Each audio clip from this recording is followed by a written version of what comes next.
Take any part from your car, throw it in the air, and if it comes back down, it's too damn heavy. Those were the immortal words of Sneaky Pete Robinson. And these are words that I read when I was probably about 10 years old or so, and they stuck with me. I was like, oh, that's it. That's the key. That's the secret. Robinson was obsessed with weight. First, he was a Top Gas guy. Then he transitioned to Top Fuel, and he was killed in his Top Fueler in 1971. But he was an innovator. The guy was brilliant. Came up with all sorts of different concepts. Some worked, some didn't. But he was always thinking. But to him, weight was everything. And like I said, that resonated with me. And you stop and you think about it. The traditional muscle car.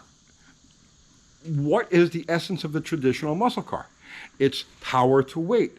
They took the big engines that were intended to be used in full-size cars and luxury cars, 4,500 pounds, 5,000 pounds, and they stuck them in intermediate cars. You take 1,000 pounds off the package, the thing is going to fly. Of course, they would add high-performance exhaust manifolds, intake manifold, carburetor, dual exhaust. They did all of the things to hop them up. But the point is, the essence of it was the bigger engine in the smaller, lighter car. Now, I learned early on when I was a kid that doesn't always apply across the board. All right, I'll give you an example. I was probably 11, 12 years old, and we used to race gravity carts. I grew up on Staten Island in Great Kills, and we had a hill called Armstrong Hill.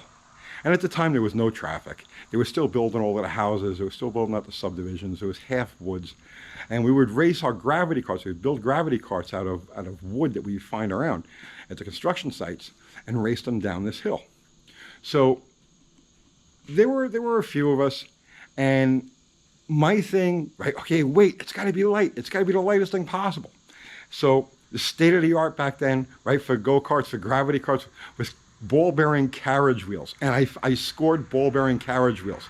If you wanted to be a hitter, you had to have ball bearing carriage wheels, right?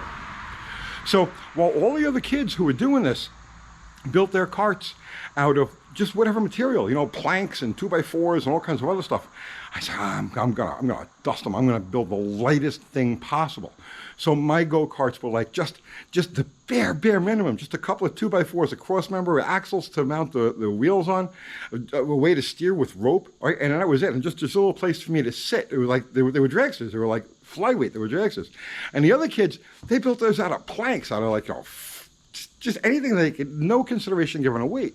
And what happened? I got my ass handed to me. I'd watch them just run away from me. Why, right?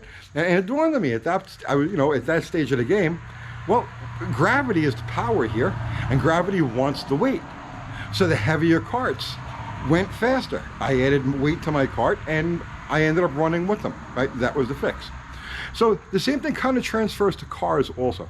Not all combinations are weight sensitive or weight adverse. Like, I'll give 2 examples, okay? Nitromethane loves a load, right? And turbocharged cars love a load. So it doesn't really pay to be super weight conscious. What you can do if you're building a combination that loves load, like a turbo car, you can add weight to it, and that weight helps traction. So planting the tires, giving the motor something to work against, creates the load, more power, more traction. You don't need a flyweight car to go fast. But if you're dealing with a regular, normally aspirated car, then yes, weight is everything. It's everything. So the reason this even came up was because I put slag hammer on the scales here. I wanted to see what we had. So I'll give you a rundown on that real quick. So now remember, when we put this thing together, we weren't really crazy weight conscious with it. Looking around the car, there's still tons. There's probably easy 100 pounds I could pull out of this thing. And I will eventually, but I'm not going to go nuts. It's just going to be a fast bracket car. So there's our total weight, 3,211 pounds. And the weight distribution isn't bad either. So now we can figure out what this thing should run. In theory, what this thing should go. So going off just the power speed calculator in my head. 3,200 pounds, add 200 pounds for a driver. Okay, so I'm at 3,400 pounds. The motor here should make someplace between 450 and 500 horsepower. 450 on a rough kind of like street tune, 500 horsepower if you've got it tuned to the razor's edge. So in other words, again, ignition time is exactly right. It's got exactly the right plugs in there, exactly the right jetting. The atmospheric conditions are good. You've got the motor operating at exactly the right temperature. It should make 500, 525 horsepower or thereabouts. Let's split the difference and say we just roll into the track and spitball it. 475 horsepower. So 475 horsepower at 3,400 pounds. We're looking at eighth mile, you're looking at a 790. Quarter mile, you're looking at 1160, 1170. That's not bad. That's just about what a fun, bracket type car should run. Gas or going by gas or class. Okay, so pre-1968, 383 inches, 3,200 pounds, 8 and change pounds per cubic inch. So pre-1968 gasser rules would be a B gasser. Post-1968 would be a C gasser. So it's a C gas car. Trivia, right? It's utterly meaningless, but that's what it would be. This would be like a C gasser. So that's this car. Now, I'm also working on bottle rockets. So we're getting ready for a race with Casper. And now we talk about weight, right? And like I said, I'm a weight freak. But I'm going to show you an example where you really have to think, right? And this is like where I came to just down why I pulled this camera out to talk about this. So the motor is together and ready to run, okay? And the transmission is together and ready to run. And I got my torque converter. I got everything I need to put this car together now, right? But I'm going through it. I'm going through the car from front to back, and I'm trying to shed any weight that I possibly can. And I'm not, you're not. I'm a YouTuber. I'm not a street racer, so I can say what this is. Trying to get this car to scale under 3,000 pounds. The last time I scaled it, it was 3,086 pounds. So I'm trying to get it down into the 2,950 or so range. And I'm fairly certain I'm there now with the changes that have been made to the car since the last time I weighed it.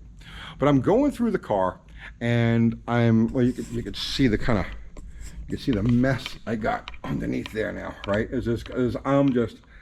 I'm grinding, and I'm cutting, and I'm cleaning, and I'm doing everything I can to get any weight that I possibly can out of this car. So I came to the motor mounts.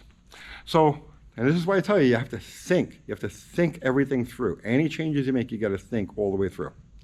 Because nothing exists in a vacuum in a car. Remember, it's a cohesive package, right? So it all has to work together.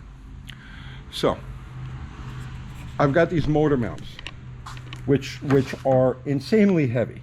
Okay, they're insanely heavy by hot rod standards. So these things weigh probably 4.5, 5 pounds each as assemblies, right? They're rubber. Now I could save a lot of weight. I could drill a few holes, and I probably will. I could save a bunch of weight, a couple of pounds on each, by switching from the rubber insulator to a solid mount. And I actually have solid mounts sitting on a shelf. So it's like, just bolt the solid mounts on, right? No, don't bolt the solid mounts on. Why? All right, I'm going to show you. So we're using a 318. This is a 318 block, okay? It has the 318 motor mount ears. Now, when Chrysler did the 340 and the 360, they increased the width of the ears. And they did that to extend the load right here on the block. Why? Because remember, a cast iron block is flexible, it moves, right? And the torque load, the extra torque load of the bigger engine, the high performance engine, Chrysler engineers felt that this was concentrating the load in too short of an area. And so they made it bigger, they made it wider. Less distortion to the side of the block because it's wider. So now if I put a solid mount on here, what's going to happen? I'm increasing the amount of pull on this ear. Therefore, I'm increasing the likelihood of distortion and possibly a blown head gasket or a distorted cylinder wall where it won't make power because the cylinder wall isn't round anymore. So, because I'm using the thin ear block, the low performance block, I'm going to keep the heavy rubber mounts. And the rubber should distort rather than the block distorting. So you sacrifice a couple of pounds in the name of keeping things, the integrity of the casting in, under load. Where you take weight is also very important. Now, on different types of cars have different types of requirements. On a drag car, just ballpark, okay? So here's all of these cars, driver's side door, right about where your knee is.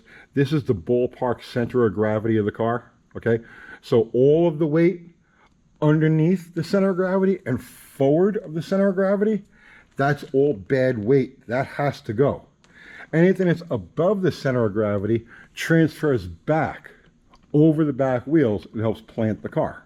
So there are strategic places to take weight from the car. And that's, like I said, that's what I'm working on right now. Even like overhang, like for instance, weight back here, as the front end rises, the rear end squats, and this acts as a counterbalance and tries to offset the weight that's being transferred back. So you would think, well, weight back here is going to plant the tire harder, but no, weight back here is actually working against the weight transfer that's trying to come to the back. It's a balancing act. It's all, right? Any weight, where you take the weight from is just as critical as the removal of the weight itself. So it's a very time-consuming thing. The pounds come off, big pounds come off easy, right? And then ounces, they start to get a little hard. It starts to get a little tedious. And then, once you've got the obvious ounces, and the thing with that car is I don't want to drill holes and everything and have it look like, a Swiss cheese car. I want it to have the impression of just a complete full-size 4,000-pound intermediate Dodge taxi cab. So there's that factor, It still has to have a bench seat in it. It still has to have roll down windows. It still has to have all of this stuff, all steel. It's got to have that illusion. So getting weight out of the car under that circumstance is tricky.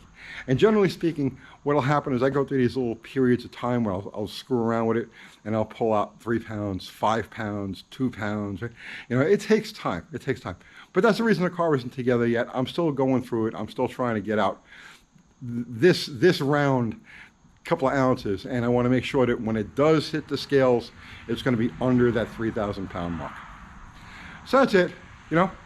If you can't afford to make big power, if you can't afford the trick stuff, and you're doing a normally aspirated car, take the time and get as much weight out of the thing as possible.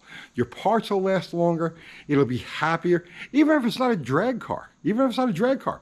Getting 50 or 100 pounds out of a car, it makes a difference. It makes a difference in the way it feels. It makes a difference in the way it handles. It makes a difference in just how happy the thing is going down the street. 100 pounds, okay. The rule of thumb is that 100 pounds equals 1/10 of a second. And 1/10 of a second is a car length.